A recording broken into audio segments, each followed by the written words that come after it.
Hello दोस्तों, आप सभी का स्वागत है स्वाध्याय एकेडमी में। मेरा नाम वैभव व्यास है। आज हम लोग वॉल्यूम सीखेंगे 3D डायमेंशनल के लिए जो कांस्टेंट होते हैं। ओके, जिसके अपर सरफेस से लेके बेस सरफेस वो कांस्टेंट होता है, वो 3D डायमेंशनल के आज हम लोग वॉल्यूम सीखने वाले हैं। ओके, तो सबसे पहले आज हम लोग का टॉपिक क्या था, जिसके भी इनिशियल लेटर सी है उसके हम लोग वॉल्यूम सीखेंगे। तो वॉल्यूम के फॉर्मूले में आपको बनाना भी सिखाऊंगा और उसको याद रखना भी सिखाऊंगा। उसकी जो ट्रिक है, मतलब आपको हमेशा एक ट्रिक में आपको फॉर्मूला मंत्र दे देता हूं, वो ट्रिक आपको याद रखनी है, जो है अपर सरफेस एरिया इनटू हाइट। देखो सब में लगा के देखते हैं अपर सरफेस एरिया इनटू हाइट। सबसे पहले क्या दिया हुआ, वॉल्यूम ऑफ क्यूबॉइड। तो वॉल्यूम ऑफ क्यूबॉइड जो है वो आपके टोटल 6 रेक्टेंगल के सरफेस से बना है। ओके, तो यहाँ पे मैंने वॉल्यूम ऑफ क्यूबॉइड के लिए फॉर्मूला क्या रखा हुआ है, अपर सरफेस एरिया इनटू हाइट। तो इसका अपर सरफेस कौन सा है, अपर सरफेस एरिया क्या है, रेक्टेंगल। और एरिया ऑफ रेक्टेंगल का फॉर्मूला क्या, लेंथ इनटू ब्रेथ। तो इसका आ जाएगा length into breadth, area of rectangle का लेंथ इनटू ब्रेथ और क्या होगा इनटू हाइट। तो इसका वॉल्यूम आ गया, वॉल्यूम ऑफ क्यूबॉइड। अभी हम लोग देखेंगे volume of cube. Volume of cube कौन से सरफेस से बने हुए हैं, वॉल्यूम ऑफ क्यूब बना हुआ है स्क्वायर से। उसके 6 सरफेस टोटल क्या है, स्क्वायर के। तो इसका अपर एरिया जो है वो क्या है, स्क्वायर है। इसका अपर एरिया, मैंने क्या बोला, फॉर्मूला क्या याद रखना है, अपर सरफेस एरिया इनटू हाइट। तो इसका अपर सरफेस एरिया क्या है, स्क्वायर है। तो एरिया ऑफ स्क्वायर का फॉर्मूला क्या है, साइड स्क्वायर। तो इसका फॉर्मूला क्या होगा, साइड स्क्वायर, मतलब हम लोग क्या लिखेंगे, length square. Okay, into height. अभी क्यूब में क्या है, स्क्वायर से बना है, इसके 6 के 6 सरफेस स्क्वायर है। तो इसका जो लेंथ है ना वो हाइट से इक्वल होगा। तो यहाँ पे मैं हाइट की जगह पे लेंथ लिख सकता हूं, क्योंकि क्यूबॉइड में लेंथ, ब्रेथ और हाइट ये तीनों जो होते हैं वो क्या होते हैं, इक्वल होते हैं। तो length square into height, length square, यहाँ पे मैं लेंथ स्क्वायर, हाइट की जगह पे लेंथ लिखा, लेंथ स्क्वायर इनटू लेंथ क्या हो जाएगा, लेंथ क्यूब। तो वॉल्यूम ऑफ क्यूब का फॉर्मूला आ गया क्या, लेंथ क्यूब। अभी हम लोग देख लेते हैं volume of cylinder. Same formula use करना है, अपर सरफेस एरिया इनटू हाइट। तो देखो इसका अपर सरफेस एरिया क्या, एरिया ऑफ सर्कल। देख लो अपर सरफेस एरिया क्या, इसका एरिया ऑफ सर्कल। तो एरिया ऑफ सर्कल का फॉर्मूला क्या होता है, पाई आर स्क्वायर। तो यहां पे मैं लिख लेता हूं pi R square into height. तो आ गया इसका formula pi R square H. Okay, volume of cylinder का फॉर्मूला। अभी हम लोग देख लेते हैं वॉल्यूम ऑफ क्यूब का फॉर्मूला, सॉरी कोन का फॉर्मूला, वॉल्यूम ऑफ कोन का फॉर्मूला। तो वॉल्यूम ऑफ कोन का फॉर्मूला क्या है, 1/3 volume of cylinder. Volume of cylinder का फॉर्मूला क्या है, पाई आर स्क्वायर एच। ओके, अभी ये मैं आपको फॉर्मूला बनाना सिखाऊंगा कि कोई अगर डिफरेंट शेप हो गया 3D डायमेंशनल्स के, अगर कोई डिफरेंट शेप हो गए, जैसे आपके चीज का जो पीस है उसका, या फिर आपके आइसक्रीम का पीस है उसका आपको है ना वॉल्यूम निकालना है 3D डायमेंशनल के, उसके सरफेस है, अगर उसके वॉल्यूम निकालना है वो कैसे निकालते हैं, चलो हम लोग डिफरेंट शेप्स देखते हैं।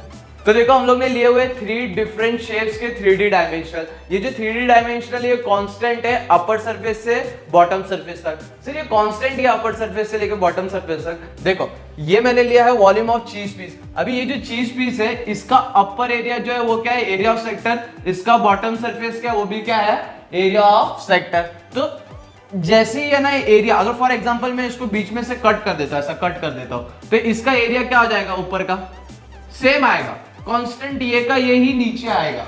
ओके, तो इसको बोलते हैं constant 3D dimensional of surface of their surface area. Okay, ये जो इसके सरफेस एरिया है वो क्या है, कांस्टेंट है टॉप से लेके बॉटम तक। इधर भी देखो सेमी सर्कल है तो नीचे भी सेमी सर्कल, इधर भी एरिया ऑफ हेक्सागोन है, इधर भी एरिया ऑफ हेक्सागोन। आपने सिलेंडर में भी देखा होगा, ऊपर एरिया ऑफ सर्कल है तो नीचे भी एरिया ऑफ सर्कल होगा। आपने क्यूबॉइड में भी देखा था, ऊपर कौन सा था, ऊपर एरिया ऑफ रेक्टेंगल था तो नीचे भी क्या था, एरिया ऑफ रेक्टेंगल। तो ये जो मैंने आपको ट्रिक बताई है अपर सरफेस एरिया इनटू हाइट, मेरा बोलने का मतलब ये है कि ये सब कांस्टेंट जिसके एरिया टॉप से लेके बॉटम तक होते हैं उसी में ही अप्लाइड कर सकते हो। ओके, तो चलो इन सब में अप्लाइड करके देखते हैं। तो इसका अपर सरफेस एरिया क्या है, इसको बोलते हैं area of sector. Okay, area of sector into height. तो आपको कभी भी पूछा वॉल्यूम ऑफ चीज पीस, तो आप लोग क्या लिखोगे, area of sector into height. तो ऊपर का एरिया ऑफ सेक्टर का फॉर्मूला क्या है, θ/360 into pi R square H. तो आपको कोई भी पूछता है कि ये चीज पीस का वॉल्यूम निकालो, तो आप लोग क्या बोलोगे, एरिया ऑफ सेक्टर जो कि है θ/360 पाई आर स्क्वायर इनटू एच। तो आपका वॉल्यूम आ जाएगा। अगर आपको कोई बोलता है वॉल्यूम ऑफ आइसक्रीम, भाई आप बोलोगे ये आइसक्रीम का शेप कहाँ पे है, तो वो मेरे गांव में मिलती थी गुल्फी, हम लोग उसको गुल्फी बोलते हैं। तो इसका आप लोग क्या कर सकते हो, वॉल्यूम निकाले को बोला तो कैसे निकालोगे, देखो आप लोग सिलेंडर देखते हैं, सिलेंडर में हम लोग ने निकाला था, तो यही सिलेंडर को क्या कर दिया, बीच में से कट, तो आपका शेप ऐसा कुछ ड्रॉ हो गया। तो इसका जो अपर सरफेस था वो क्या था, सर्कल, तो सर्कल को क्या करेंगे हम लोग, हाफ, तो हाफ इनटू सर्कल का क्या एरिया क्या था, सर्कल का, सेमी सर्कल का एरिया लगा दिया अभी मैंने यहाँ पे, half into pi R square, circle का एरिया क्या था पाई आर स्क्वायर, उसमें हाफ लगा दिया तो क्या आ जाएगा सेमी सर्कल, तो half into pi R square और इंटू एच, क्योंकि हमारा फॉर्मूला क्या है, एरिया इंटू एच, हमारी ट्रिक क्या है, area into upper surface area into height. Okay, अभी इसमें क्या है, एरिया ऑफ हेक्सागोन, क्या पूछा हुआ, volume of hexagonal prism. Okay, तो अपर एरिया क्या हमारा, area of hexagon, area of hexagon का फॉर्मूला क्या होता है, 6 इंटू √3/4 इंटू साइड स्क्वायर, ये हो गया आपका एरिया ऑफ हेक्सागोन, ये इसका हो गया एरिया। ओके, इंटू कर दो हाइट, तो